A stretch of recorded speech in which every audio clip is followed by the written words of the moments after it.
கடந்து வரட்டும். எங்கள் ஒவ்வொருவரையும் தேற்றுங்க, எங்களோட பேசுங்க, எங்களை எச்சரித்து உணர்த்துங்க. அப்பா ஸ்தோத்திரம். இன்றைக்கு நீங்கள் எங்களோட அப்பா உங்கள் பிரசன்னத்தினால நிரப்பி எங்களை மகிழ பண்ணி எங்களை திருப்தியாய் போஷிக்க போகிறதற்காக நன்றி செலுத்துகிறேன். ஏசப்பா ஸ்தோத்திரம் ஸ்தோத்திரம். நான் பேசுகிறது கேட்குதா? நாம் இன்றைக்கி பார்த்தோம்ல, லூக்கா 3:22 வசனத்தை பாருங்கள். பரிசுத்த ஆவியானவர் ரூபம் கொண்டு புறாவை போல அவர் மேல் இறங்கினார். யாராவது யோசித்திருக்கீங்களா, ஏன் பரிசுத்த ஆவியானவர் புறாவை ஒப்பிடுறாரு? எவ்வளவோ பறவைகள் இருக்குதே, ஏன் பர்டிகுலராக பரிசுத்த ஆவியானவர் புறாவின் ரூபத்தை ஏன் எடுத்திருக்காரு அப்படின்னு யாராவது யோசித்திருக்கீங்களா? ஏன் யாருக்காவது தெரியுமா?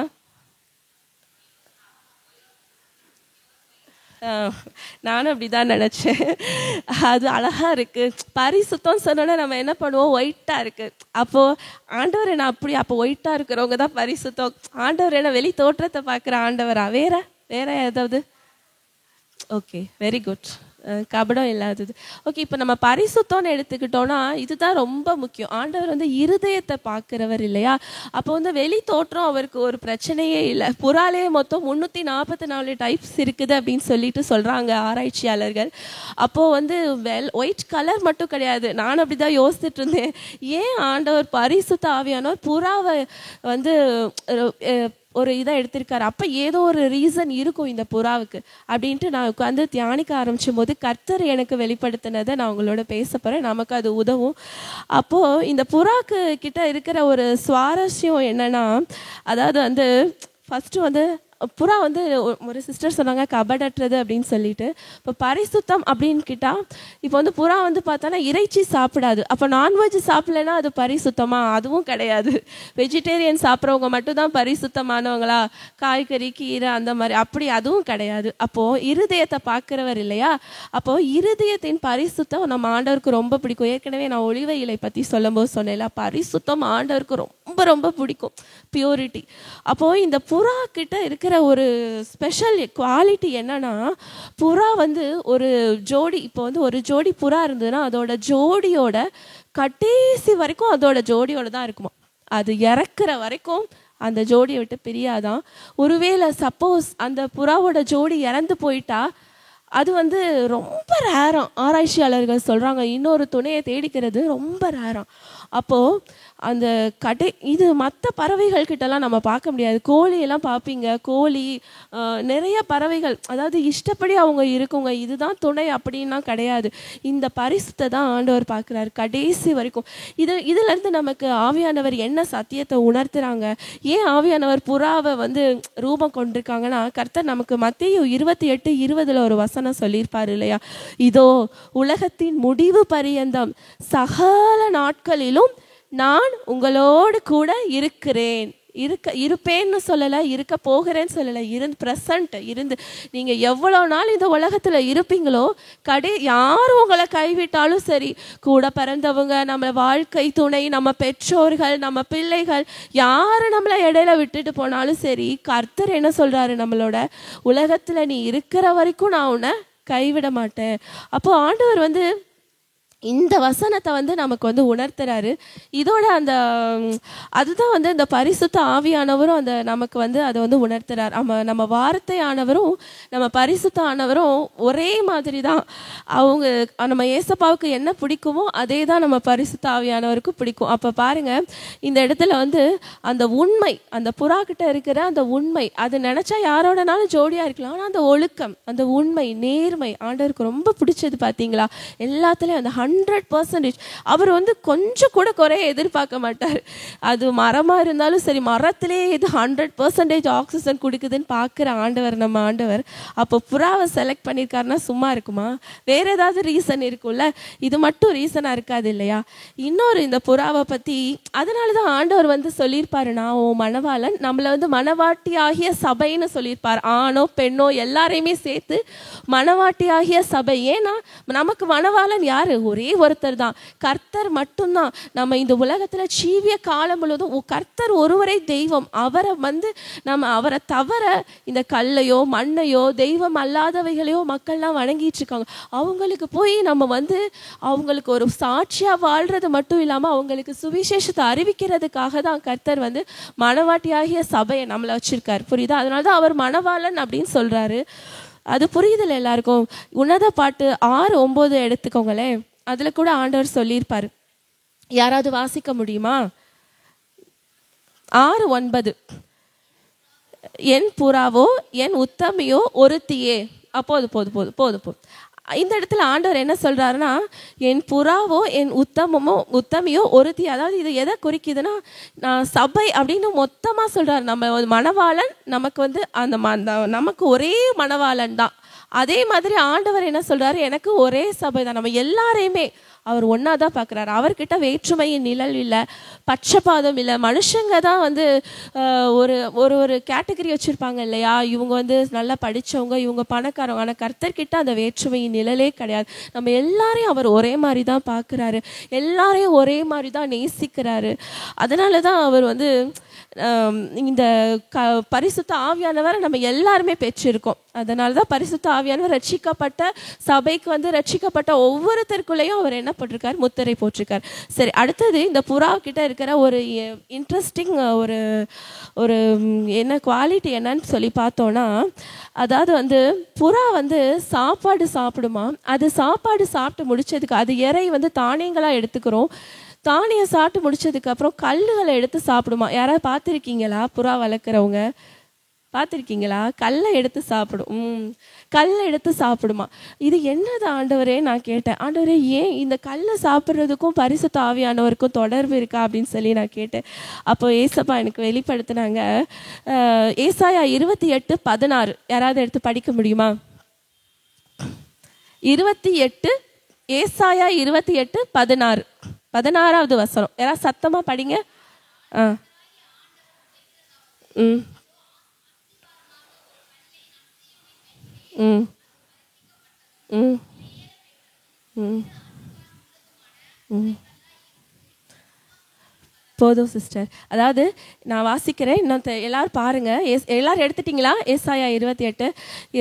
ஆதலால் கர்த்தராகிய ஆண்டவர் உரைக்கிறதாவது, இதோ அஸ்திபாரமாக ஒரு கல்லை நான் சீயோனிலே வைக்கிறேன், அது பரீட்சிக்கப்பட்டதும் விலையேற பெற்றதும் திட அஸ்திபாரம் உள்ளதுமான மூளை கல்லாய் இருக்கும். இந்த கல் யாரை குறிக்குதுன்னு தெரியுமா? நம்மளோட ஆண்டவராகிய இயேசு கிறிஸ்துவ குறித்து தான் ஏசாயா தீர்க்கதரிசி சொல்லியிருக்காரு. அந்த கல் யாருன்னா அவர் தான், ஏசுதான் அந்த கல், வெளியேற பெற்ற கல். சரியா? அப்போ இந்த புறா கல்லை சாப்பிட்றதுக்கும் இதுக்கும் என்ன ஆண்டவரே அப்படின்னு சொல்லி நான் கேட்டேன். இப்போ நமக்கு எல்லாருக்குமே நல்லா தெரியும், பரிசுத்த ஆவியானவரை நம்ம எதோட ஒப்பிடுவோம்? ஜலம், நீருக்கு ஒப்பிடுவோம் இல்லையா? அப்போ ஒரு தண்ணிக்குள்ள தண்ணி இருந்துச்சு, அந்த தண்ணியில நீங்க ஒரு கல்லை தூக்கி போட்டா என்ன ஆகும்?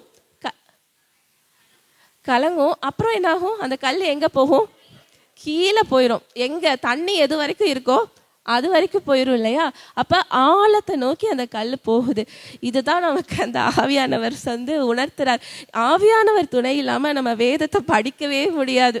இப்போ ஒரு வசனத்தை நாம படிச்சோம்னா அதுல உள்ள ஆழத்தை நோக்கி நம்மளை கூட்டிட்டு போவார் ஆவியானவர். அதுல உள்ள சத்தியம், அதுல உள்ள ஆழம். இதனால என்ன கிடைக்குது? புறா ஏன் இந்த கல்லை சாப்பிடுதுன்னா, ஆக்சுவலா புறா இந்த கல்லை சாப்பிடும் போது அந்த கல் புறாவுக்கு செரிமானத்துக்கு உதவி செய்தான். அதே மாதிரி நம்மளோட ஆண்டவருடைய வார்த்தை தான் நமக்கு உணவு, மன்னா. ஒவ்வொரு நாளும் அவர் மனுஷன் அப்பத்தினால் மாத்திரமல்ல, தேவனுடைய வாயிலிருந்து பிறக்கிற ஒவ்வொரு வார்த்தையினாலும் அவன் பிழைப்பான். அப்போ ஆண்டவர் வாயிலிருந்து அந்த வார்த்தையை நாம பரிசுத்த ஆவியானவர் உதவியோட நம்ம பெற்றுக்கொள்ளும் பொழுது அந்த டைஜஷன் ப்ராசஸ் பார்த்தீங்களா, உடனே நடக்காது. கொஞ்சம் கொஞ்சமாக தான் நடக்கும். முதல்ல மெண்டு முழுங்கி அப்படி அதுவும் கொஞ்சம் அசை போடுறது. அதாவது வசனத்தை நாம தியானிக்கும் பொழுது, பரிசுத்த ஆவியானவரின் துணையோடு நாம தியானிக்கும் பொழுது என்ன ஆகும்னா, அந்த வசனம் என்ன நோக்கத்துக்காக ஆண்டவர் அனுப்பியிருக்காரோ, இப்போ உங்களுக்கு ஒரு சுகம் வேணும், அந்த வசனத்தின் மூலமா உங்களுக்கு ஆசீர்வாதம் வேணும், அந்த வசனத்தின் மூலமா உங்களுக்கு ஒரு பலன் வேணும், அந்த வசனத்தின் மூலமா ஒரு ஆறுதல், எல்லாம் அந்த வசனம் எந்த நோக்கத்துக்காக உங்களுக்கு அனுப்பப்பட்டதோ அந்த நோக்கத்தை பரிசுத்த ஆவியானவர் என்ன பண்ணுவாரு?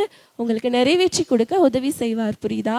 இப்போ வசனத்திலே பல டைப்ஸ் இருக்குல்ல. நம்ம ரொம்ப சோர்ந்து போகும்போது ஆண்டவரோட வசனத்தை படிச்சா ஒரு புது தெம்பு நம்மளை நிரப்பிடும். அப்படியே பிரச்சனை குறையுதோ இல்லையோ அப்படியே சந்தோஷப்பட்டிருப்போம் இல்லையா?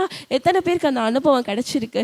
பல சமயங்களை கண்ணீரோட நம்ம படிச்சிருப்போம். அந்த வசனத்தை படிச்சோன்னா நமக்காகவே பேசியிருக்கிற மாதிரி இருக்கும். அப்படியெல்லாம் ஆவியானவர் பேசுறார். அதான் உண்மை. அதாவது வேதத்துல இருக்கிற ஒவ்வொரு வசனமும் ஒரு ஊழியக்காரர் சொல்லியிருக்காரு. அவர் ஒரு புக்கு எழுதியிருக்காரு, நான் படித்தேன். அவர் சொல்றாரு, ஜெபர்சன் அவர், ஒவ்வொரு அந்த வேதம் வந்து இப்போ சின்ன பிள்ளைங்களும் படிக்கிறாங்க இல்லையா, பெரியவங்களும் படிக்கிறாங்க, வயசானவங்களும் படிக்கிறாங்க. ஒவ்வொருத்தருக்கு ஏற்ற மாதிரி அது வேத வார்த்தைகள் பேசுமா நமக்கு. நாம் வந்து பைபிளை எனக்கு தெரிஞ்சு நான் 12th ஸ்டாண்டர்டில் தான் பைபிள் படிக்க ஆரம்பித்தேன். அப்போ எனக்கு பேசுனது அப்போ ஏன் நாலேஜுக்கு என்ன புரியுமோ அப்படி எனக்கு கர்த்தர் பேசினார். ஆனால் அதே வசனத்தை நான் இப்போ படிக்கும்போது இதில் உள்ள ஆழங்களை எனக்கு கற்றுக்கொள்ள பரிசுத்த ஆவியானவர் உதவி செய்கிறார். அப்படித்தான் ஒவ்வொருத்தரோடையும் அவர் பேசுகிறாராம். அப்போது இந்த பரிசுத்த ஆவியானவர் நமக்கு இப்படி ஹெல்ப் பண்ணுறாரு. இதுக்காக தான் நாம் பரிசுத்த ஆவியானவரை கர்த்தர் அனுப்பியிருக்காரு. ஏன்னா ஏசப்பா இந்த உலகத்தில் ஊழியம் செய்யும் போது அவரால் செய்ய முடியாத ஏதாவது ஒன்று உங்களால் சொல்ல முடியுமா? செத்தவங்களை எந்திரிக்க வச்சாரு. எவ்வளோ அற்புதங்கள் மனுஷனால் தேவனால் எல்லாம் கூடுங்கிறதுக்கு நம்ம ஏசப்பா ஒரு சாட்சியா இருந்தாரு. அப்படிப்பட்ட ஏசப்பா சீஷர்கள்ட்ட சொல்றாரு, நான் போறது உங்களுக்கு நல்லது. ஏன்னா நான் போனாதான் நீங்க ஒரு தேச்சரவாளன் வருவார் உங்ககிட்ட.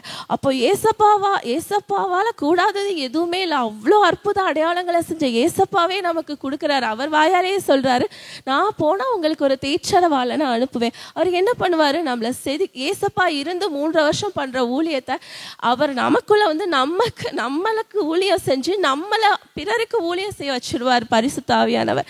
அப்படிதான் நம்மளை உருவாக்கி கொண்டு இருக்கிறார். இங்க உள்ள என்னால உறுதியா சொல்ல முடியும், இங்க உள்ள ஒவ்வொருத்தரையுமே பரிசுத்த ஆவியானவர் செதுக்கி கொண்டு இருக்கிறார். உங்க பிரச்சனைகளுக்கு ஏற்ற மாதிரி, உங்க சூழ்நிலைகளுக்கு ஏற்ற மாதிரி அவர் வந்து ஒவ்வொருத்தரையுமே வந்து நமக்கு அந்த ஆக்சுவலா வந்து இந்த புறாவுக்கு வந்து எபிரேய மொழியில டிரான்ஸ்லேஷன் பார்த்தோம்னா ஃபயர்னு போட்டிருக்குது.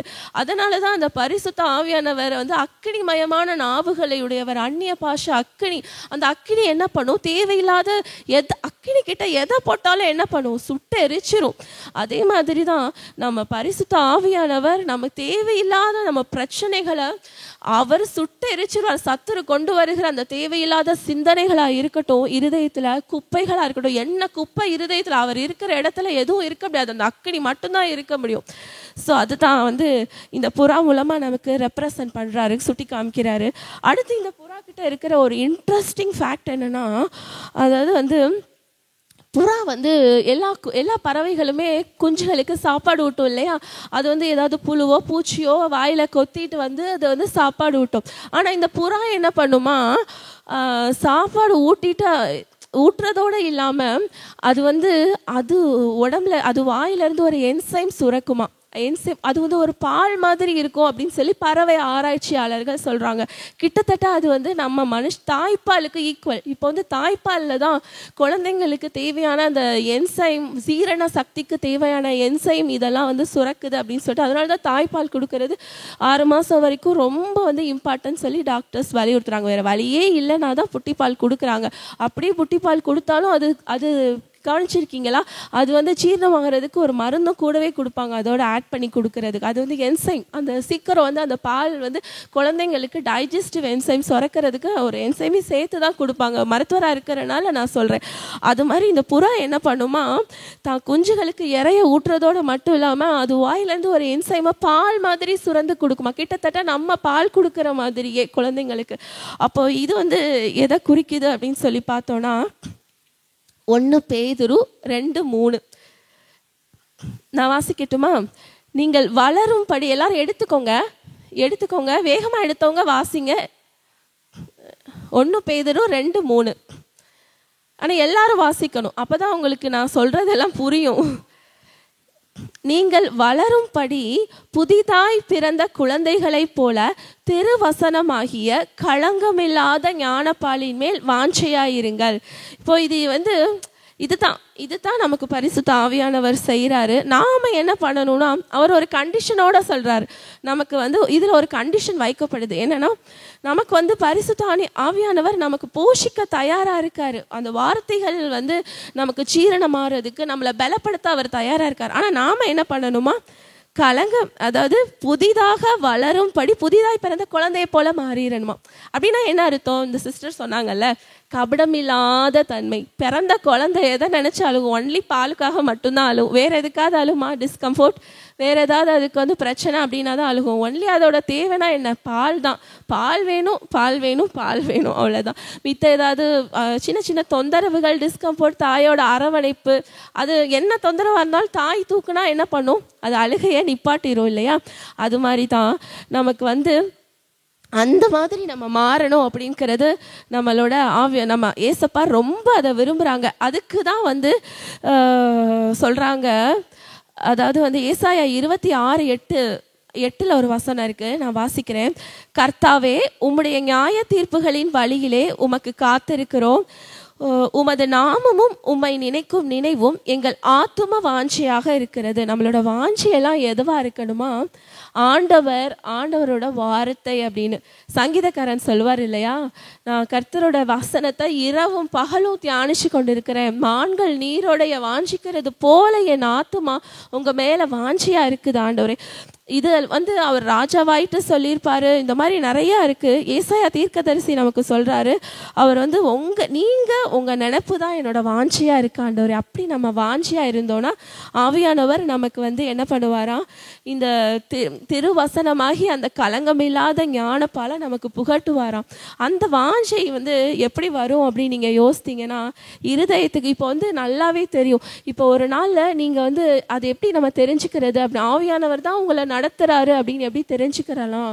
நம்மளால செபிக்க முடியும், நல்லா வேத வாசிக்க முடியும், நல்ல வேதத்துல படிக்க இன்ட்ரெஸ்டா இருக்கும். ஒருவேளை உங்களால செபிக்க முடியல, இல்ல வந்து வேத வாசிக்க முடியலன்னா உங்க கண்ட்ரோல் ஆவியானவர்கிட்ட இல்லைன்னு அர்த்தம். நீங்க வேற ஏதோ ஒரு விஷயத்த முதன்மையா அங்க வச்சிட்டு இருக்கீங்கன்னு அர்த்தம். அது வந்து உங்க பிரச்சனையா இருக்கலாம், உங்க போராட்டமா இருக்கலாம், ஒரு கசப்பான அனுபவமா இருக்கலாம், இல்ல ஒரு வியாதி, சத்துரு கொண்டு வருகிற ஒரு வியாதியா இருக்கலாம். ஏதாவது ஒரு சூழ்நிலை கர்த்தரை முதலாவது வைக்காம நம்ம வேற ஏதாவது ஒன்று யோசிச்சுக்கிட்டே இருந்தோம். நம்ம குடும்ப பிரச்சனை, நம்ம குடும்ப நபர்கள், இப்படி நம்ம செஞ்சு யோசித்து அதை முதலாவது வச்சோம்னா என்னாகும்? நம்மளால ஜெபிக்க முடியாது, நம்மளால வேதம் வாசிக்க முடியாது, ஆண்டவர் சமூகத்தில் உட்காரவே முடியாது. உட்கார்ந்தாலுமே நம்ம அப்படி பைபிளே படிக்க மாட்டோம். நான் அந்த அனுபவத்துக்குள்ளே நிறைய எனக்கு வந்திருக்கு. ஏன்னா பிரச்சனைன்னு நம்மளே அறியாமல் சத்துரு என்ன பண்ணுவான்? நான் ஏற்கனவே சொல்லியிருக்கேன்ல, நம்ம இருதயத்தை தான் அவன் குறி வைப்பான். ஏன்னா அவனுக்கு தெரியும் இவங்களை எப்படி வஞ்சிக்கலாம், எப்படியாவது இவங்க நம்மளை வந்து கர்த்தர்கிட்டேருந்து பிரிக்கிறதா அவனோட நோக்கமாகவே இருக்கும். கொரிந்தியரில் அதனால தான் பவுல் சொல்லியிருப்பார், அவனோட தந்திரங்கள் உங்களுக்கு தெரியாதது அல்ல, தெரியும். நம்ம நிறைய அனுபவப்பட்டிருப்போம், அவனோட தந்திரங்கள் நமக்கு நல்லாவே தெரியும். அதனால நம்ம வந்து என்ன சொல்றாரு அப்படின்னா, இப்போ வந்து கபடம் அப்படின்னா அது வந்து இங்கிலீஷ்ல என்ன சொல்றதுன்னா ஒரு இன்னசென்ஸ்னா நம்ம என்ன சொல்லுவோம், ஒரு விஷயத்தை பத்தி சரியா தெரியலை அப்படின்னா அவங்க பாவம் இன்னசென்ட், அவங்களுக்கு ஒண்ணுமே தெரியாது அப்படின்னு சொல்லுவோம். ஆனா இந்த இடத்துல கர்த்தர் அதை சொல்ல விரும்பல. இன்னசென்ஸ்னா என்னன்னா, அதாவது இங்கிலீஷ்ல நிறைய அதுக்கு இது இருக்கு, வெர்பு வந்து நிறைய போய்கிட்டே இருக்கும். ஆனால் தமிழ்ல தான் வந்து சூப்பரா சொல்லியிருப்பாங்க. கபடம் இல்லாத தன்மைனா, இப்போ வந்து எனக்கு இவங்க தீங்கு செய்கிறாங்கன்னு தெரியும், ஆனாலும் நான் இவங்களை மன்னிச்சு இவங்களை குறித்த எந்த கசப்போ வைராக்கியமோ என் இருதயத்தில் வச்சிருக்க மாட்டேன். ஏன்னா கர்த்தர் சொல்லியிருக்காரு இல்லையா, இந்த கசப்பு வைராக்கியம் இருந்துச்சுன்னா ஆவியானவர் நம்மளை கண்ட்ரோல் எடுத்துக்க முடியாது. அப்போது ஒன்று இருக்க முடியும். அதாவது இது எல்லாமே ஆண்டவர் எப்படி பார்க்குறாருன்னா, ஆவியானவர் இதெல்லாம் குப்பை மாதிரி பார்க்குறாரு. கசப்பு, வைராக்கியம் என்னென்னு உங்களுக்கு நான் சொல்கிறேன். நம்மளாம் பாவம், இதெல்லாம் எப்படி இல்லாமல் இருக்கிறது அப்படின்ட்டு. ஆண்டவர் வந்து மோசையை பற்றி சாட்சி சொல்லியிருப்பாரு. அவங்க மரியம் கிட்டலாம், மீரியம் அதான் சொல்லிப்போம், என் மோசே என் வீட்டில் எங்கும் உண்மை உள்ளவன், அதனால் நான் அவனோட கனவுல இன்டைரக்டாலாம் பேசுகிறேன், முகமுகமாய் டைரக்டாக பேசுவேன் அப்படின்னு சொல்லியிருப்பார். ஏன்னா உள்ளும் புறமும் அவன் எப்படி தான் இருக்கான், உண்மையாக தான் இருக்கான். சில பேர் உள்ளத்துக்குள்ளே வந்து வெறுப்பு வச்சுருப்பாங்க, ஆனால் வெளியே வந்து நல்லா பேசுவாங்க, வெறுப்பே இல்லாத மாதிரி அவங்கக்கிட்ட பேசிட்டு போயிடுவாங்க. அது வந்து கபடு, அதை தான் கபடுன்னு சொல்கிறாரு ஆண்டவர். உள்ளத்துலேயும் ஒரே மாதிரி இருக்கணும், வெளியிலையும் ஒரே மாதிரி இருக்கணும். அதுக்காக நான் கோபமாக இருப்பேன், எனக்கு உங்களை பிடிக்கலனால நான் பேசவே மாட்டேன், அப்படி இருக்கிறதும் கபடு தான். அதாவது என்னன்னா, நம்ம வந்து மனுஷங்களால உபத்திரவம் நம்ம வந்து முடிவு பரியந்தம் நமக்கு வரும். ஆனால் எதையுமே மனசில் வச்சுக்க கூடாது. அந்த குப்பையை அப்பப்போ டிஸ்போஸ் பண்ணிடும். நம்ம எப்படி வீட்டில் வந்து ஒரு நீட்டாக வச்சுக்கிறோம், இப்போ அந்த ஆலயத்தை எப்படி நம்ம சுத்தமாக வச்சுக்கிறோம் இல்லையா? இங்கே வந்து டஸ்ட்டு விழுகாமல் இருக்குமா, குப்பை விழுகாமல் இருக்குமா, குப்பை சேராமல் இருக்குமா, இல்லை இப்படியே தான் இருக்குமா ஒரு அடுத்த வாரம் வரைக்கும்? ஆனால் நம்ம கூட்டி பெருக்கி சுத்தம் பண்ணுறோம் இல்லையா ஆலயம். ஏன்னா இது தேவன் உலாவுகிற ஆலயம். அது மாதிரி தான் நம்ம வீடு. அப்போ நம்ம பவுல் சொல்றாரு, இந்த சரீரமாகிய ஆலயத்துல தான் யார் இருக்கா? பரிசுத்த ஆவியானவர் இருக்காரு. அப்போ நீங்க வெளியிலலாம் இவ்வளோ அழகா சுத்தம் பண்றீங்க, நம்மள இவ்வளோ அழகா நம்ம வந்து நீட்டா ஆக்கி வெளியில கிளம்புறா, நீட்டா வரோம், நம்ம நீட்டா தலை சீக்கிறோம், நீட்டா ட்ரெஸ் பண்றோம், நீட்டா குளிக்கிறோம். அந்த நீட்னஸ் உள்ளத்துக்குள்ள வரணும்னு எதிர்பார்க்கிறாரு. அப்போ இந்த குப்பை, கசப்பு, கோபம், வைராக்கியம் இதெல்லாம் உள்ள இருந்துச்சுன்னா ஆவியானவர் என்ன பண்ணுவார் தெரியுமா? சைலண்டாக போயிடுவார். சொல்லி பார்ப்பார். ஒரு தடவை சொல்லுவார், 2 தடவை சொல்லுவார், 3 தடவை சொல்லுவார். அதை படிக்கும்போது எனக்கு ரொம்ப கஷ்டமாக இருந்தது. ஏன்னா ஆவியானவர் வரும்போது நமக்கு அப்படி ஒரு உற்சாகமாக இருக்கும், அப்படி ஒரு பலனாக இருக்கும். எல்லாருக்குமே அந்த அனுபவம் இருக்கும் இல்லையா? ஆவியானவரை நம்ம பெற்றுக்கொள்ளும் போது ஒவ்வொருத்தரும் ஒவ்வொரு வித பரவசம் அடைஞ்சிருப்போம். நல்ல சந்தோஷமாக இருக்கும். ஒரு ஃபீலிங் நம்ம இது வரைக்கும் அனுபவிக்க முடியாத ஒரு அபிஷேகத்தை, ஆவியானவரோட அபிஷேகத்தை முதல்ல பெற்றும்போது எவ்வளோ நமக்கு ஒரு சந்தோஷம் இருந்தது. எல்லாருக்கும் அதை மறக்கவே முடியாது இல்லையா? அப்போது ஆனால் அவர் போகும்போது என்ன ஒன்றுமே தெரியாது. நம்ம அந்நிய பாஷை பேசுவோம், ஆவியானவர் இருக்காருன்னு நினச்சிட்டு இருப்போம். ஆனால் அவர் போயிடுவார், இருக்க மாட்டார். அவரால் வந்து அசூசியமான இடத்துல இருக்க முடியாது. அதுக்கு எக்ஸாம்பிளாக என்ன சொல்கிறாங்கன்னா, நோவா வந்து ஒரு புறாவை வந்து அனுப்புவார் இல்லையா? அந்த 150 நாள் வந்து மழை பெய்யும், 150 நாள் வந்து அந்த தண்ணி வத்துறதுக்கு 150 நாள் இருந்துச்சு. ஸோ 300 நாள் கழித்து அவர் ஒரு புறாவை வெளியே அனுப்புவார். அனுப்பும்போது ஃபஸ்ட்டு அனுப்பும்போது அந்த புறா போயிட்டு வேலைக்குள்ளே திரும்ப வந்துடும். என்ன ஆதியாகமம் 8வது அதிகாரத்தில் இருக்கும், படித்து பாருங்க. அப்போ வந்து அந்த புறா வந்து திரும்பி வந்துடும். 8:9 இருக்குது. அந்த வசனத்தோட நீங்கள் படிங்க, நான் பேசுகிறது உங்களுக்கு நல்லா புரியும். அப்போ திரும்பி வந்துடும். ஏன்னு பார்த்தோன்னா தண்ணி குறையலை. அப்போ நோவா நினச்சிக்குவார் தண்ணி குறையலை. ஆக்சுவலாக அந்த புறா ஏன் திரும்பி வந்துச்சு தெரியுமா? தண்ணியில் வந்து இலை கொண்டு வரும். அது 2வது தடவை தான் கொண்டு வரும். தண்ணி வத்தி இருக்காது. அந்த புறா உட்காரவே இடம் இருந்திருக்காது, ஏன்னா தண்ணியாக இருக்கும் ஃபுல்லாக. 2வது வந்து என்னன்னா, எல்லா உயிரினமும் செத்து போயிருக்கும் இல்லையா? செத்த பிணங்கள், செத்த உயிர் ஆடு மாடு மனுஷங்க எல்லாருமே செத்து போயிருப்பாங்க தண்ணிக்குள்ளே. அப்போது ஃபுல்லாகவே அசுத்தமாக இருக்கும். அந்த இடத்துல புறாவால் உட்கார முடியாது. அதை தான் நம்ம ஆவியானவர் சொல்ல விரும்புகிறார். அது வந்து வெளியில் ஒரு அசுத்த பிணங்கள், நமக்குள்ளே இருக்கிற சத்த கிரியைகளை ஆண்டவர் சுட்டி காமிக்க விரும்புகிறார். சத்த கிரியைகள் உங்களுக்கு தெரியும் இல்லையா? நிறைய அதை பற்றி சொன்னால் ஒரு நாள் ஃபுல்லாக சொல்லிக்கிட்டே போகலாம். அது ஒரு பெரிய டாபிக். செத்த கிரியைகள் எல்லாருக்குமே தெரியும் இல்லையா? செத்த கிரியைகள். செத்தை பரிமளக்காரருடைய தைலத்தை வந்து நார பண்ணுமா.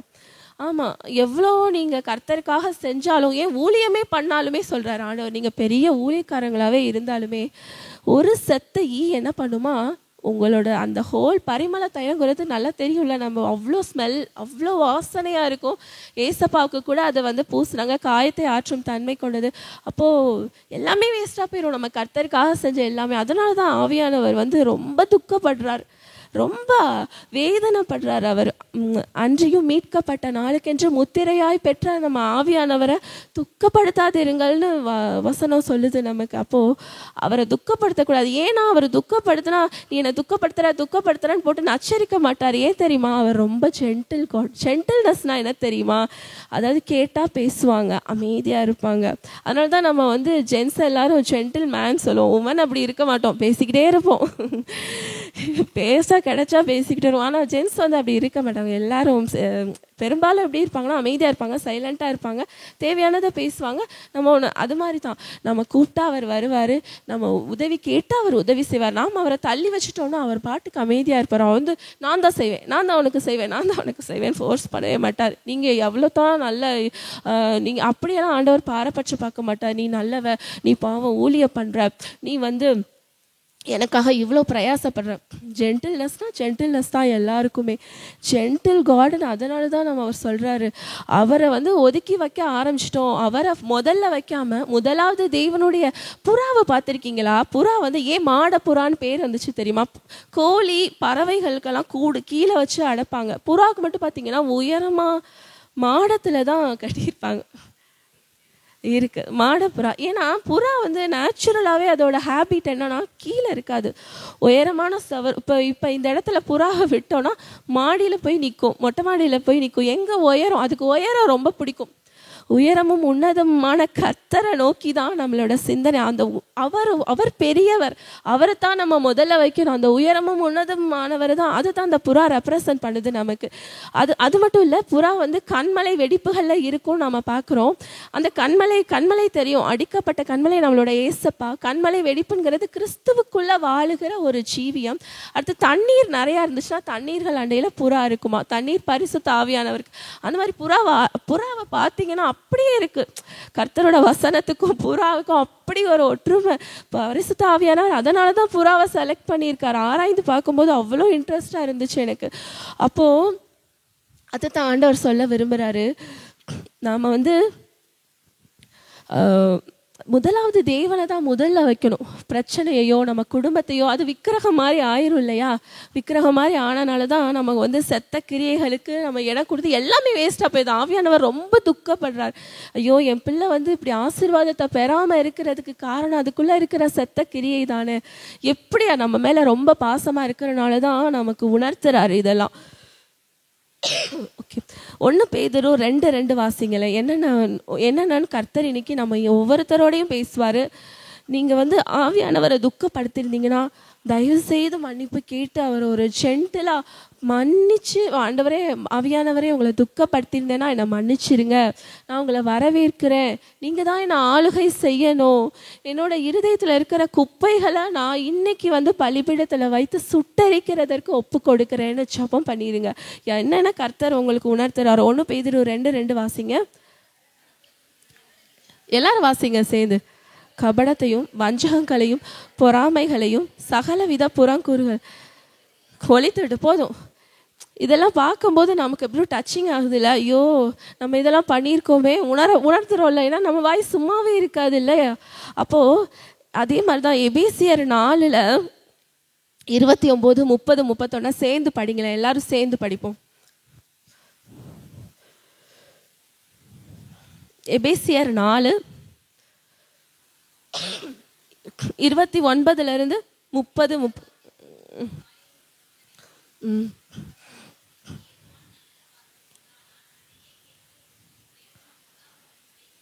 ஆமேன் ஆமேன். அடுத்து 30வது வசனம். முத்திரையாக பெற்ற பரிசுத்த ஆவியார். 31 எல்லாரும் சேர்ந்து வாசிக்கலாமா? 31. ஆமேன் ஆமேன். இதுதான் கர்த்தர் நமக்கு உணர்த்த விரும்புகிறாரு. நான் என்ன ஆண்டவரே, நான் தப்பே பண்ணலை, அவங்க இப்படி பண்ணலாம் நான் அப்படின்னு சொல்லிட்டு நம்ம சில கசப்புகளை அப்படியே வச்சுருப்போம். அப்படி கர்த்தர் இதை நமக்கு நிறைய தடவை உணர்த்தியிருப்பார். நம்ம இந்த வசனத்தை புதுசாலாம் படிக்கிறது இல்லை, நம்ம நிறைய தடவை கேட்டிருப்போம். நிறையா இந்த வசனத்தின் மூலமாக வேதத்தையும் நம்ம பைபிள் படிக்கும்போது கூட கர்த்தர் நம்மக்கிட்ட பேசியிருப்பார். ஆனால் என்ன அசால்ட்டாக எடுத்துக்கிறோம் நம்ம. ஆமாம், சொன்னால் என்ன, அதுதான் வஞ்சனை, சத்துரு கொண்டு வருகிற வஞ்சனை. இதில் உள்ள மாதிரியே அப்படியே நடக்க முடியுமா என்ன? அதெல்லாம் படிச்சுட்டு அப்படியே மறந்துடுவோம், மறக்க பண்ணிடுவோம். ஏன்னா அவன் வசனத்தை திருடிட்டு போயிடுவான்னு சொல்றது நமக்கு ஏசப்பாவே உவமையில சொல்லியிருக்காரு. அதுதான் யாக்கோபில் சொல்லியிருப்பாரு ஆண்டவர் பரிசுத்த ஆவியானவர். அதாவது வசனத்தை கேட்கறது மாத்திரம் கிடையாது, அதன்படி நீங்க நடக்கிறதுக்கும் என்ன பண்ணணுமா, நீங்க முயற்சி பண்ணணுமா. அப்படி நீங்க உங்களை பக்குவப்படுத்திக்கிட்டாதான் சத்துருவோட வஞ்சனையிலேருந்து உங்களை தப்பித்து கொள்ள முடியுமா.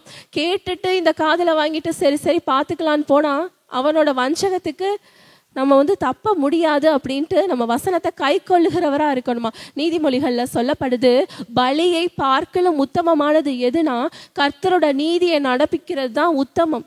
அப்போ ஒரு பலி செலுத்துறதை விட கர்த்தர் பலியை விரும்புகிறவர் தான். ஆமாம், பலியை விரும்புகிறவர் தான். ஸ்தோத்திர பலி, நம்ம வந்து ஒவ்வொரு பலிகளையும் கர்த்தர் விரும்புகிறாரு. துதிக்கிறது எல்லாமே அவர் பலியாக எடுத்துக்கிறாரு, நம்ம செபிக்கிறது. ஆனால் அதை விட அவர் ரொம்ப விரும்புகிறது என்ன தெரியுமா? ஏன் பிள்ளை ஏன் வசனத்தை கை கொள்றாளா, ஏன் நீதியை அவ கை கொள்றாளா அப்படிங்கிறது தான் கர்த்தர் ரொம்ப விரும்புகிறார். ஒவ்வொருத்தர் இருதயத்தையும் ஆராய்ந்து பார்க்கிறார். என் பிள்ளை என் வசனத்தின் படி நடக்கிறாளா, என் வசனத்தின் மீது அவளுக்கு வாஞ்சை இருக்குதா, இல்லை தான் போக்குக்கு தான் இஷ்டத்துக்கு. அதுக்கு தான் வந்து சொல்லியிருக்காங்க. புறாவை வந்து என்னன்னா, அந்த காலத்தில் நமக்கு தெரியும், புறா வந்து லேவியர் ஆகமத்தில் படிச்சிருப்போம். அதாவது ஒரு குற்ற நிவாரண பலி, அந்த மாதிரி சில பலிகளுக்கெல்லாம் என்ன பண்ணுவாங்க, வசதி இருக்கிறவங்க ஆட்டுக்கடாவை வெட்டுவாங்க, வசதி இல்லாமல் அட்லீஸ்ட் புறா குஞ்சையாவது வந்து பலி செலுத்துவாங்க. அது எதுக்கு நமக்கு எதை சுட்டி காமிக்குது அப்படின்னா, புறா வந்து ஒரு பலிக்கு வந்து ஒரு அடையாளமாக இருக்குது. நம்ம மாம்சத்தை என்ன பண்ணணுமா, இது வந்து உலகத்தில் இருக்கிற வரைக்கும் நமக்கு இந்த போராட்டம் இருக்குன்னு சொல்கிறாரு. மாம்ச போராட்டம் தான் ரொம்ப ரொம்ப ரொம்ப நம்ம அதை வந்து கண்ட்ரோல் பண்ணணும். நம்ம ஆவி மேற்கொள்ளணும், ஆவியில் பலப்படணும்னா பரிசுத்த ஆவியானவர் நமக்கு ரொம்ப முக்கியம். என்ன பண்ணணும்னு ஆண்டவர் சொல்கிறாரு, மாம்சத்தை அடக்கணும்னா என்ன பண்ணணும்னா ஒவ்வொன்றையும் பலி செலுத்தணும். ஆண்டவரே, இன்னைக்கு என் வாயை நான் உங்களுக்கு ஒப்பு கொடுக்குறேன். தேவையில்லாத வார்த்தைகள் என் வாயில் வரக்கூடாது, வீணான வார்த்தைகள். ஏன்னா பேச்சில் தான் நம்ம அதிகமாக லேடிஸ் நம்ம பாட்டுக்கு இஷ்டத்துக்கு பேசிடுவோம். பேசும்போது யாரை பற்றியும் பேசாமல் இருக்கவே மாட்டோம். அது ரொம்ப நம்ம வந்து ப்ராக்டிஸ் பண்ணணும். தேவையில்லாத காரியத்தை நான் பேசக்கூடாது, தேவையானது. ஏன்னா மனுஷன் பேசுகிற ஒவ்வொரு வார்த்தைக்கும் நம்ம கணக்கு கொடுக்கணும்னு எழுதியிருக்கேன். அதை பற்றி என்னைக்காவது நம்ம யோசித்து பார்த்துருக்கோமா? ஏன்னா நம்ம நிறைய விஷயங்கள் நம்ம கரெக்ட் பண்ண வேண்டியது இருந்திருக்கு. அப்போது பேசுறதுல எனக்கு வாயை உங்களுக்கு நான் பலியாக வைக்கிறேன். சங்கீதக்காரன் சொல்லியிருப்பார் இல்லையா, என்னோட வாய்க்கு காவல் வைங்க, என்னோட எல்லா காவலோடும் என்ன பண்ணுங்க, உங்கள் இருதயத்தை காத்துக்கொள்ளுங்க. ஏன்னா அதனிடத்துல இருந்து தான் ஜீவ ஊற்று பெறப்படும். ஜீவ ஊற்று பரிசுத்த ஆவியானவர், உங்களுக்குள்ள இருக்கிற பரிசுத்த ஆவியானவர் முதல்ல உங்களை நிரப்புனா மட்டும்தான் நீங்க மற்றவங்களுக்கு ஆசீர்வாதமா இருக்க முடியும், மற்றவங்களுக்கு ஊழியம் செய்ய முடியும். உங்க மூலமா உங்க குடும்ப மகிமைப்படும், உங்கள் குடும்பம் ஆசீர்வாதத்தினால நிரப்பப்படும். அப்போது நம்மளே நிரப்பப்படலைன்னா எப்படி, நம்மளே சரி செய்யலைன்னா எப்படி? அதை தான் ஆண்டவர் சொல்கிறாரு. நம்ம வந்து எல்லா காவலோடும் நம்மளால் அது முடியவே முடியாது. கர்த்தர்கிட்ட பலியாக வச்சிடணும். ஆண்டவரே, இன்னைக்கு என் இருதயத்தை உங்கள் பாதத்தில் வச்சிடுறேன், என் வாயை உங்கள் பாதத்தில் வச்சு தேவையில்லாத வார்த்தைகளை பேசக்கூடாது, என் கண்ணை வச்சிடுறேன், என் காதை வச்சிடுறேன். இப்படி ஒவ்வொன்றா சொல்கிறதுக்கு பல ஆண்டவரே, நான் என்னையே உங்களுக்கு பலியாக கொடுத்துட்றேன். இன்னைக்கு நீங்கள் என்ன நடத்துங்க, ஆவியானவரை என்ன நீங்கள் கண்ட்ரோல் பண்ணுங்க. என்ன பண்ணணும், என்ன பேசணும், நடத்துவார்.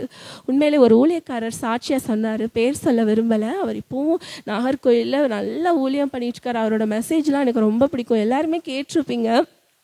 அவர் வாலிப வயசில் இருக்கும் பொழுது ஃப்ரெண்ட்ஸோட டூருக்கு போனாங்களாம்.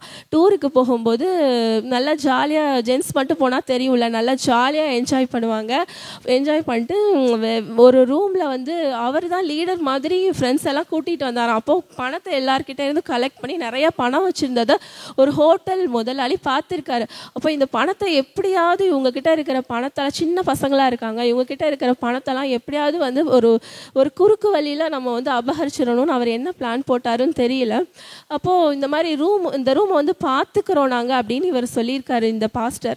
அப்போது சரி ஓகே அப்படின்னு சொல்லிட்டு ஒரு ரூம் கதவை திறந்து வச்சு, போங்க சார் போய் உள்ளே பாருங்க அப்படின்னு சொன்னாங்களாம். இவர் வந்து உள்ளே போகும்போது ஆவியானவர் சொன்னாராம், போகாத, ஸ்டாப், இல்லை போகாத.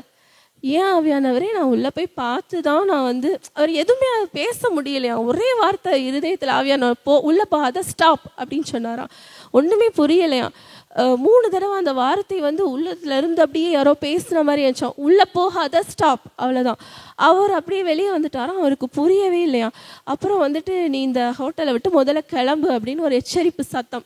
அப்போது வெளியே வந்தாராம். வெளியே வந்துட்டு வெளியே வரும்போது தான் தெரிஞ்சுதான் என்ன பிளான் பண்ணியிருந்தாங்கன்னா, அந்த முதலாளி வந்து சொல்லிட்டு இருக்காராச்சா, இவங்க உள்ளே போனால் டப்புன்னு டோரை க்ளோஸ் பண்ணி 2 பொண்ணுங்க அங்கே ரெடியாக இருந்தாங்களாம். ரெடியாக இருந்துட்டு அவங்கள வந்து வலுக்கட்டாயமாக அந்த பொண்ணுங்க வந்து உங்ககிட்ட இருக்கிற பணத்தெல்லாம் கொடுங்க, இல்லைன்னா நாங்கள் வந்து தப்பான கேஸில் உங்களை உள்ளே போட்டுருவோன்னு மிரட்டி பணத்தை பறிக்கிறதுக்காக ஒரு பிளானிங் நடந்திருக்கு. அப்போது இப்போ அது ஒருவேளை ஆவியானவர் அவருக்கு எச்சரிக்கலைன்னா இப்போ அவரால் ஊழியம் பண்ண முடியுமா? அது எவ்வளோ பெரிய அசிங்கம் இல்லையா? அவங்க குடும்பமே ஊழியக்கார குடும்பமா. அப்போ அது எவ்வளோ பெரிய அசிங்கம், எவ்வளோ பெரிய ஒரு அவமானத்திலிருந்து ஆவியானவர் என்னை காப்பாற்றிருக்காரு. நான் ஒழுங்காக கூட ப்ரேயர் பண்ணலை, ஆனால் ஆவியானவரை துக்கப்படுத்திட்டு இருந்தேனே, அது வந்து நினச்சி பார்த்து நன்றி சொல்கிறாரு அந்த ஊழியக்காரர். இப்போ அப்படி இருக்கும்போதும் என்னோட ஆவியானவர் துக்கப்படுத்திட்டும் என்னோட இருந்து என்னை எச்சரிச்சாரே, அப்போ நான் அவரை நான் சந்தோஷப்படுத்தணுமே அப்படின்னு சொல்லிட்டு ஒவ்வொரு நாளும் வந்து அவர் வந்து ஆவியானவருக்கு நன்றி சொல்லுவார். அது மாதிரி தான் எல்லாரோட லைஃப்லேயுமே அந்த எச்சரிப்பின் சத்தம் கேட்டிருப்பீங்க. யாருமே கேட்கலன்னு சொல்லவே முடியாது. என் லைஃப்லேயே நடந்திருக்கு. இங்கே உட்கார்ந்துருக்கிற ஒவ்வொருத்தட்டையும் சாட்சி கேட்டால் சொல்லிக்கிட்டே இருப்போம். ஆவியானவர் எச்சரிச்சிருப்பார். அவர் மட்டும் இல்லைன்னா இன்னைக்கு நம்ம நிறைய விஷயங்கள் ஆபத்துகள்லேருந்து நம்ம தப்பிச்சிருக்கவே முடியாது. அப்படிப்பட்ட ஆவியானவர். அப்போ அவரை துக்கப்படுத்தாமல் சந்தோஷமாக வச்சுக்கணும் இல்லையா? அவர் என்னத்தை கேட்குறார்? உன்கிட்ட இருந்து எதுவுமே கேட்க, உன் பொண்ணு, உன் பொருள், உன்னோட ஆஸ்தி எதுவுமே அவர் கேட்கல.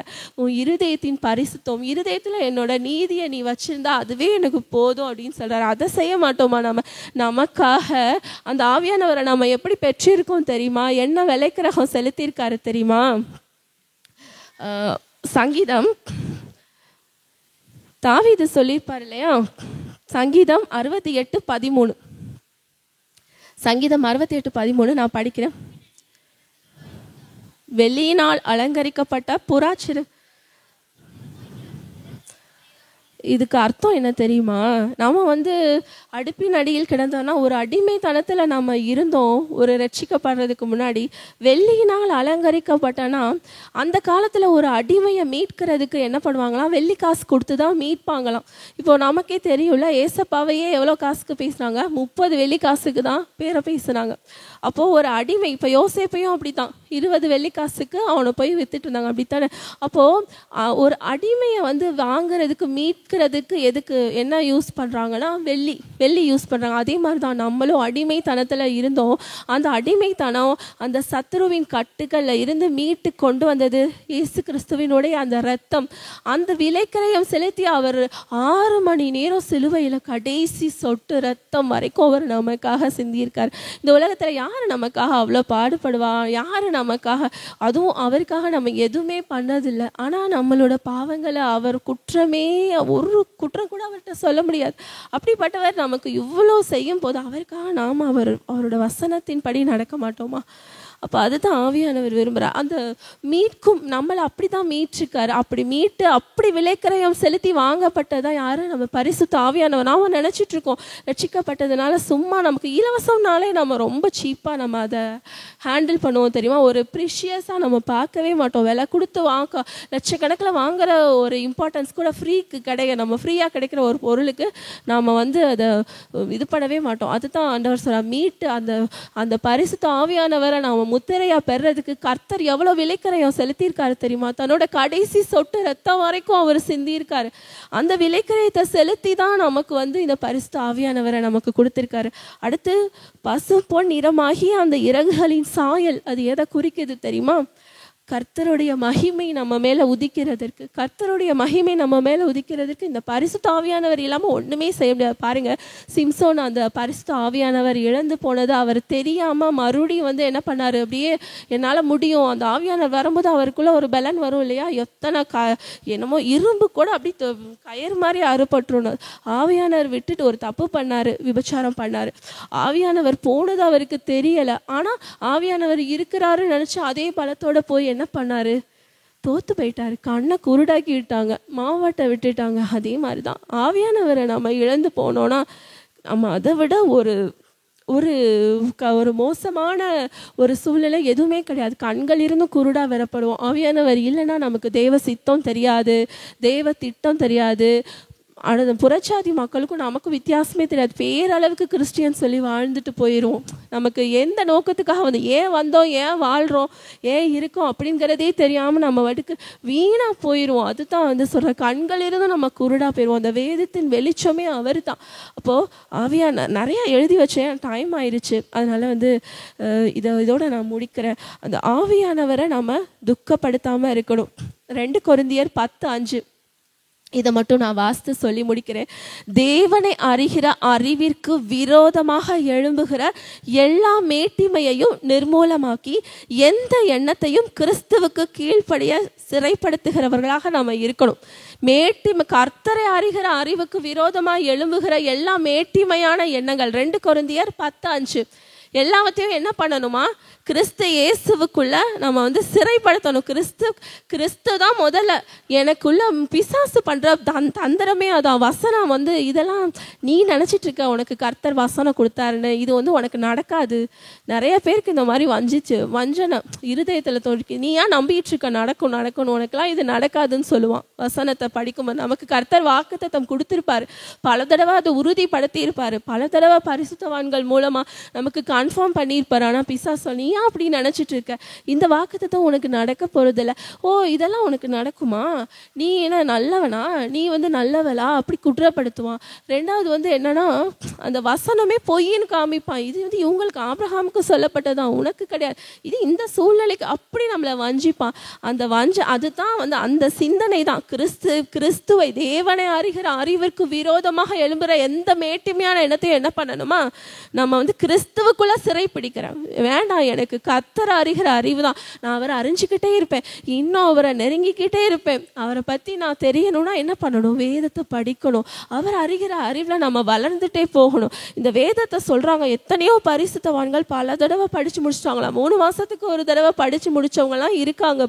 ஆனால் அவங்க சொல்கிற ஒரு விஷயம் என்னன்னா, இந்த வேதத்தை நான் எத்தனை முறை படித்தாலும் அதிலிருந்து புதிய புதிய ஆழங்களை, புதிய புதிய சத்தியங்களை பரிசுத்த ஆவியானவர் பேசிக்கொண்டே தான் இருக்கார்.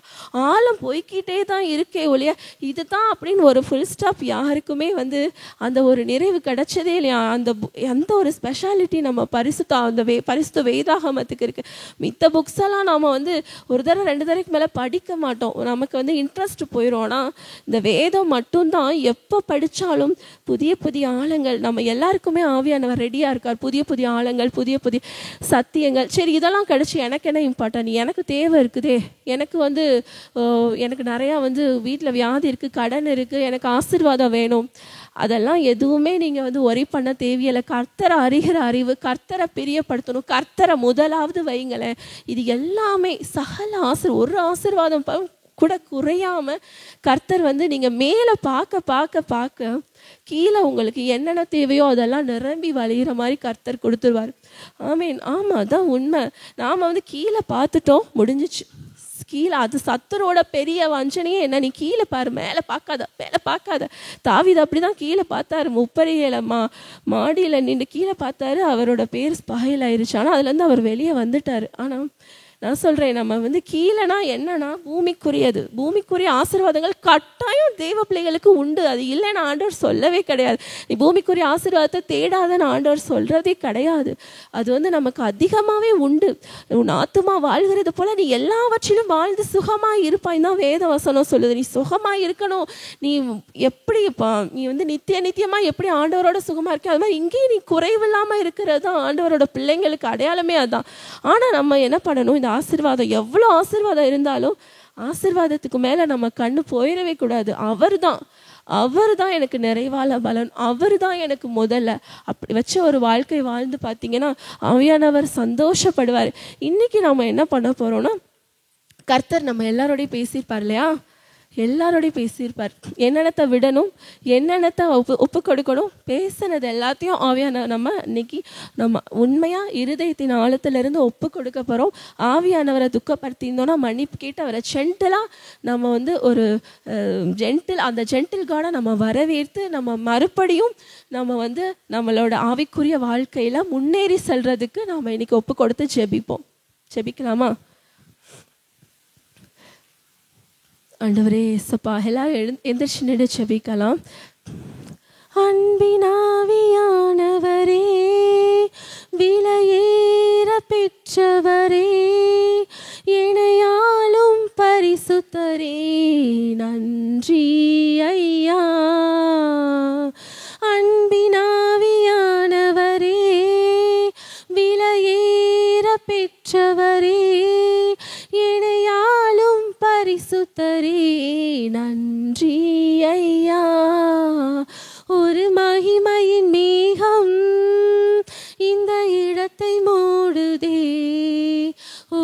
மகிமையின் மேகம் என் ஜனத்தை மூடுதே, விலகாத மேகம் நீர், முன் செல்லும் மேகம் நீர், விலகாத மேகம் நீர், முன் செல்லும் மேகம் நீர். ஆவியானவரே, அன்பின் ஆவியானவரே, வல்ல ஆவியானவரே, தெளிவின் ஆவியானவரே, மகிமையின் ஆவியானவரே, அன்பின் ஆவியானவரே, வல்ல ஆவியானவரே, தெளிவின் ஆவியானவரே.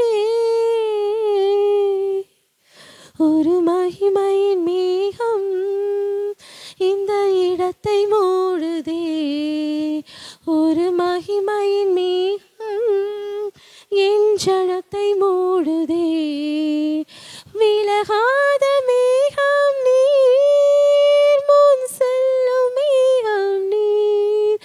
ஆவியானவரே, அப்பா, விலகக்கூடாது ஆவியானவரே. ஒருவேளை நாங்க துக்கப்படுத்தியிருந்தோம், உங்களை துக்கப்படுத்தியிருந்தோம், நாங்க ஒரு விஷயம் மன்னிப்பு கேட்கிறோம் ஆவியானவரே. உண்மையா மன்னிப்பு கேட்கிறோம். நாங்க அநேக காரியங்களை உங்களை துக்கப்படுத்தி இருக்கோம். எங்க வாயின் வார்த்தைகள், இருதயத்தின் நினைவுகள், கசப்பு, வெறுப்பு, கோபம், வைராக்கியம், ஆண்டவரே, எல்லாவற்றையும் நீங்க உணர்த்தி இருக்கீங்க, பல தடவை உணர்த்தி இருக்கீங்க.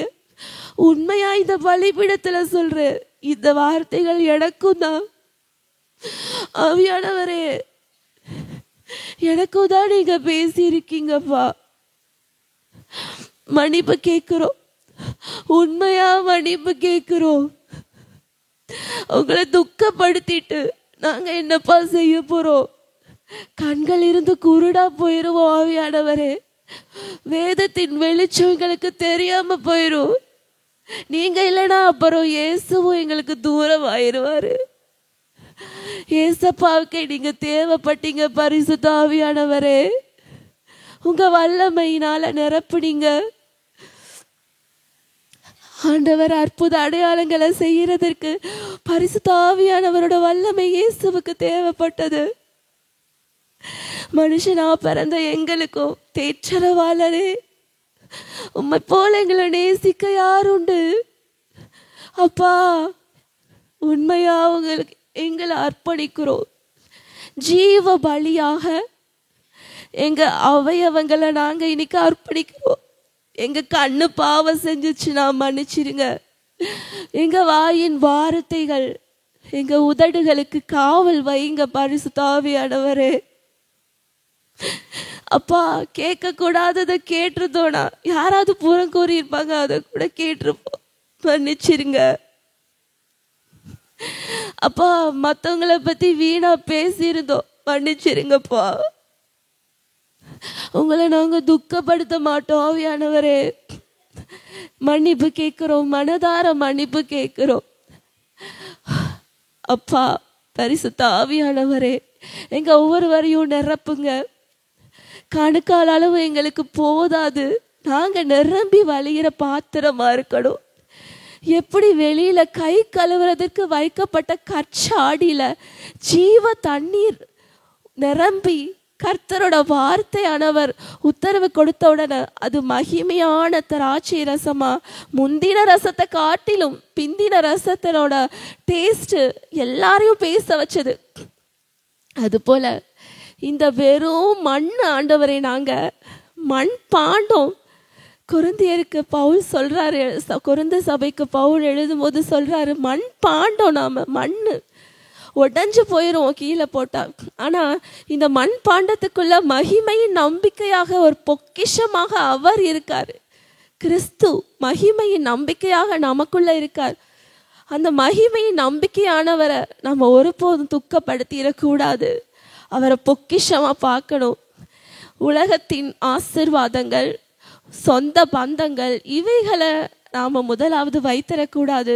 என் தேவன், தேவனுடைய நீதி, தேவனுடைய ராஜ்யம், தேவன் தான் முதல்ல. பரிசுத்த ஆவியானவரே உங்களை சந்தோஷப்படுத்தணும், என் தேவனை பிரியப்படுத்தணும். அப்படி ஒரு வாழ்க்கை வாழ நாங்க விரும்புகிறோம். எங்களை நாங்க தாழ்த்தி அர்ப்பணிக்கிறோம். எங்களை நிரப்புங்க. ஜீவ தண்ணீர் ஆகிய நீங்க எங்களை நிரப்பும் பொழுது நாங்க முதலாவது நிரம்பணும். எங்களை பார்க்கிறவங்க சொல்லணும், இவங்க கர்த்தரால் ஆசீர்வதிக்கப்பட்ட சந்ததி, இவங்க கூட கர்த்தர் இருக்காங்க. ஈசாக்க பார்த்து சொன்னாங்க, ஆபிரகாமை பார்த்து சொன்னாங்க, யாக்கோபை பார்த்து சொன்னாங்க. எல்லாரும் ஈசாக்க பார்த்து சத்துருக்கள் கூட வந்து சொன்னாங்க, உன் கூட கர்த்தர் இருக்காரு, நாம உடன்படிக்கை பண்ணிக்குவோம். அதே போல இன்னைக்கு நாங்க எங்களை நிரப்ப ஒப்பு கொடுக்கிறோம். பரிசுத்த ஆவியானவரே, நீங்க எங்க கூட இருக்கிறத எங்க கூட இருக்கிற மற்ற ஜனங்கள் அறிந்து கொள்ளணும். இவங்க கர்த்தரால் ஆசீர்வதிக்கப்பட்ட சந்ததி, கர்த்தர் இவங்க கூட துணையாக இருக்காரு. அதனால இவங்களை துன்பப்படுத்துகிறவங்க நம்ம இவங்களுக்கு துன்பப்படுத்தணும்னு நினைச்சா நமக்கு வெக்கம்தான் மிஞ்சும். கர்த்தர் பயங்கரமான பராக்கிரமசாலியா இவங்க கூட இருக்கார் அப்படின்னு எங்களை பார்க்கிற ஒவ்வொருத்தரும் சாட்சி சொல்லணும். ஐயா அப்பா, எப்படி நாங்க முதலாவது ஜெபிக்கிறவர்களா மாறணும். எங்களுக்காக நாங்க ஜெபிக்கணும். அப்பதான் நாங்க ஆத்தும பாரத்தோடு அழிந்து போகிற ஜனங்களுக்காகவும் உண்மையான பரிசுத்த ஆவியானவர் ஏங்குறாரு தெரியுமா? எத்தனை ஆத்துமாக்கள் இருள மூழ்கி போய் ஒவ்வொரு நாளும் செத்துட்டு இருக்காங்க. இருளின் அதிகாரத்துல, அந்தகாரத்துல பிடிப்பட்டு நாம சரியாயி நாம அவங்களுக்கு சுவிசேஷம் சொல்றபடி இருக்கிற நிலைமையில நாமளே சரிப்படுத்தப்பட வேண்டிய விஷயங்கள் நிறைய இருக்குதே. நாம முதலாவது நிரப்பப்படணுமே, நாம முதலாவது சரி செய்யணுமே. லூக்கா 4:18 நம்ம ஒவ்வொருத்தரின் மூலமா நிறைவேற்றப்படணுமே. கர்த்தருடைய ஆவியானவர் என் மேல் இருக்கிறார், தரித்திரருக்கு சுவிசேஷத்தை பிரசங்கிக்கும்படி அவர் என்னை அனுப்பினார். கட்டுண்டவர்கள் வியாதியில கட்டுண்டவர்களுக்கு விடுதலை, சிறைப்பட்டவர்களுக்கு விடுதலை கூற அவர் என்னை அனுப்பினார்னு சொன்ன அந்த வாக்கு தத்தத்தை நிறைவேற்றுபவர்களா நம்ம ஒவ்வொருவரும் புறப்படணும். ஆண்டவரே, அதுக்கு முதலாவது நாங்க எங்களை தயார்படுத்தணும். செபத்தினாலையும் ஆண்டவரே விண்ணப்பத்தின் ஆவியினாலே எங்களை நிரப்புங்க. எழுப்புதலுக்காக செபிக்கணும். அழிந்து போகிற ஆத்துமாக்களுக்காக செபிக்கணும். இதோ அக்கினியை போட வந்தேன், அது பூமியிலே பற்றி எரிய விரும்புகிறேன் சொன்னீங்களே ஏசப்பா. அந்த விருப்பத்தை முதலாவது நாங்க நிறைவேற்றணும் ஏசப்பா. எங்களுக்குள்ளாக ஒரு எழுப்புதல் வரணும் ஆண்டவரே. அது எங்க குடும்பங்களுக்குள்ளாக கடந்து வரட்டும், அது எங்க சபைக்குள்ளாக கடந்து வரட்டும், பட்டணங்கள் ஃபுல்லா கடந்து வரட்டும். ஒவ்வொருத்தரும் அப்படி மாற ஒப்பு கொடுப்போமா? அக்கினி ஆண்டவரே, அக்கினி ஆண்டவரே எங்களை ஆட்கொள்ளுங்க. தேவையில்லாத குப்பைகளை பட்சித்து போடுங்க ஏசப்பா. ஆவியானவரே எங்களுக்கு உதவி செய்யுங்க. நாங்க எழுப்புதலை பார்க்கணும். எங்களுக்குள்ளாக ஒரு எழுப்புதல், அந்த எழுப்புதல் வந்ததுன்னா கர்த்தர் சொல்லியிருக்கார், எருசலேமே உன் மதில்களின் மேல் பகல் முழுவதும் ரா முழுவதும் ஒரு காலம் மௌனமாயிராத சாமக்காரரை கட்டளையிடுவேன். ஆண்டவரே, அந்த அபிஷேகத்தை பெற்றுக்கொள்ளணும். எப்பொழுதும் இடைவிடாம செபிக்கிறவர்களா நாங்க மாறணும் ஏசப்பா. செப ஆவியினாலங்களை நிரப்பிருங்க. எப்பொழுதும் மன்றாடி செபிக்கணும். எங்களுக்காகவும் ஆத்தும பாரத்தோடு அழிந்து போகிற ஆத்துமாக்களுக்காகவும் தேசத்துக்காகவும் எழுப்புதலுக்காகவும் கர்த்தரின் ரகசிய வருகை வருதே. ஜனங்கள் எல்லாரும் ஆண்டவரே உணர்வில்லாம இருக்காங்களே, தனக்கு கொஞ்ச காலம் தான் இருக்கணும். பிசாசு அவனோட ராஜ்யத்தை கட்டுறதுக்கு தீவிரமா எல்லா முயற்சிகளையும் செய்து கொண்டு வருகிறான். ஆனா தேவ ஜனமாகிய நாம என்ன பண்ணிட்டு இருக்கோம்? ஆண்டவரே, எங்க சுயத்தை நாங்க விட்டு கொடுக்கிறோம். சுயத்தை விட்டுறோம். ஆண்டவரே, எங்களை நீங்க நிரப்புங்க, நிரப்புங்க. எங்க ஒவ்வொருத்தருக்குள்ளாக நாங்க எழுப்புதலை பார்க்கணும். ஆண்டவரே, எழுப்புதல் உண்டாகட்டும். எழும்பி பிரகாசி, உன் ஒளி வந்தது, கர்த்தருடைய மகிமை உன்மேல் உதித்தது. உதிக்க போகிறதுன்னு சொல்லல, ஏற்கனவே அது உதித்தது. விசுவாசித்தவர்களாக நம்ம தூசியை உதறி விட்டு எழும்பி பிரகாசிக்க கர்த்தர் நமக்கு உதவி செய்வாராக. ஆமென். அன்பினாதர் இயேசு கிறிஸ்துவின் மூலமாக ஜெபிக்கிற நல்ல ஆண்டவரே, ஆமென். என் ஆத்துமாவே கர்த்தரை ஸ்தோத்திரி, என் முழு உள்ளமே அவருடைய பரிசுத்த நாமத்தை ஸ்தோத்திரி. என் ஆத்துமாவே கர்த்தரை ஸ்தோத்திரி, கர்த்தர் செய்த சகல உபகாரங்களை மறவாதே. ஆமென்.